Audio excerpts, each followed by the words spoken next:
Zaidi ya taasisi na asasi 103 zinazounda mtandao wa kupinga ndoa za utotoni nchini zimemhimiza Waziri wa Katiba na Sheria kufanya maamuzi ya mabadiliko ya sheria ya ndoa ya mwaka 1971 kwa kufuata sheria badala ya kufuata mila na imani za dini, hasa ikizingatiwa Tanzania imekuwa ikiongozwa na utawala wa sheria. Gudula Kimsola ameenda taarifa zaidi. Mtandao ambao umefanya mkutano na vyombo vya habari ikiwa ni baada ya Waziri wa Katiba na Sheria Dr. Damas Ndumbaro kueleza mchakato wa mabadiliko ya sheria ya ndoa mwaka 1971 utalazimika kusubiri ridhaa ya viongozi wa dini na kimila ili uweze kuendelea.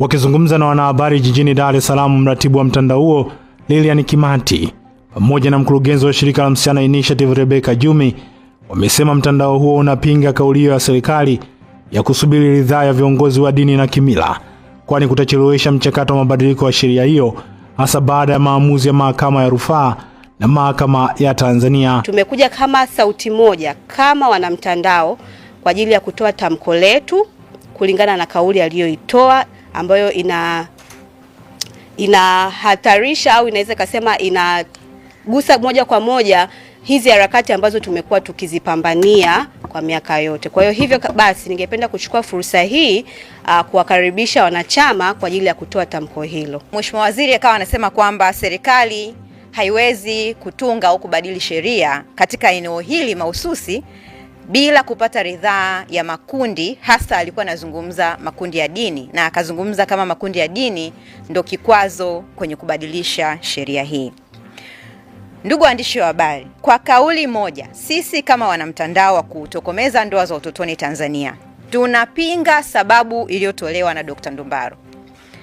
Tunapenda kumkumbusha Waziri wa Katiba na Sheria kuhusu dhana ya utawala wa sheria kama ilivyoelezewa vyema kwenye ibara ya 107 ya Katiba ya Jamhuri ya Muungano wa Tanzania, na umuhimu wa kuheshimu maamuzi yaliyotolewa na Mahakama Kuu na Mahakama ya Rufani ambazo ziliamua kwamba sheria ya ndoa katika kifungu cha 13 na 17 vinakinzana na katiba yetu na kutoa maamuzi kuwa vifungu hivyo vya 13 na 17 vibadilishwe. Kwa upande wake, Gertrude Diabene kutoka Kituo cha Sheria na Haki za Binadamu nchini LHRC pamoja na Salama Kikudo kutoka shirika la Hope for Young Girls wameomba serikali kufanya maamuzi ya marekebisho ya sheria hiyo ya ndoa kwa kuzingatia sheria, hivyo hatua ya kufanya maamuzi kwa kusubiri ridhaa ya viongozi wa dini na kimila ni kama kutowatendea haki wananchi. Lakini kitu kingine pia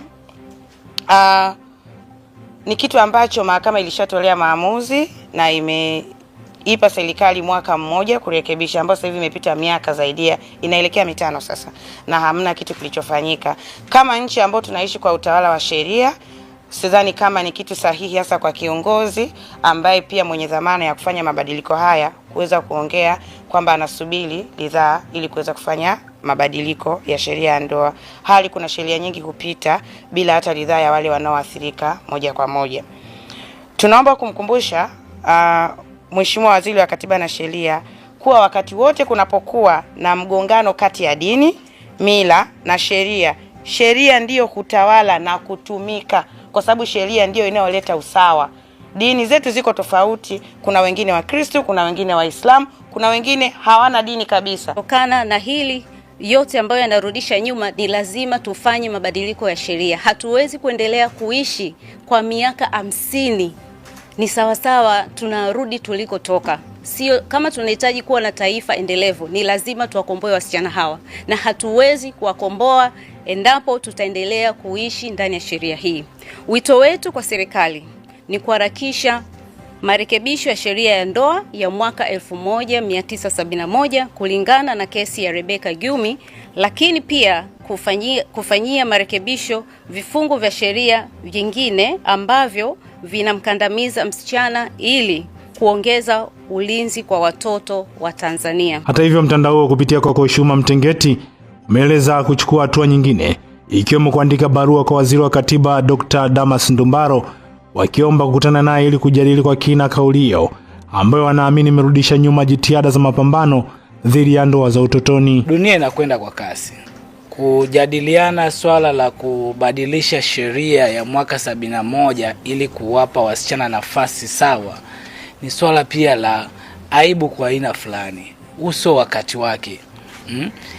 Na pia hatuwezi kuwa na mjadala wa kwamba tunasubiri maoni ya wananchi au ridhaa kwa ajili ya kutekeleza hukumu ya kimahakama.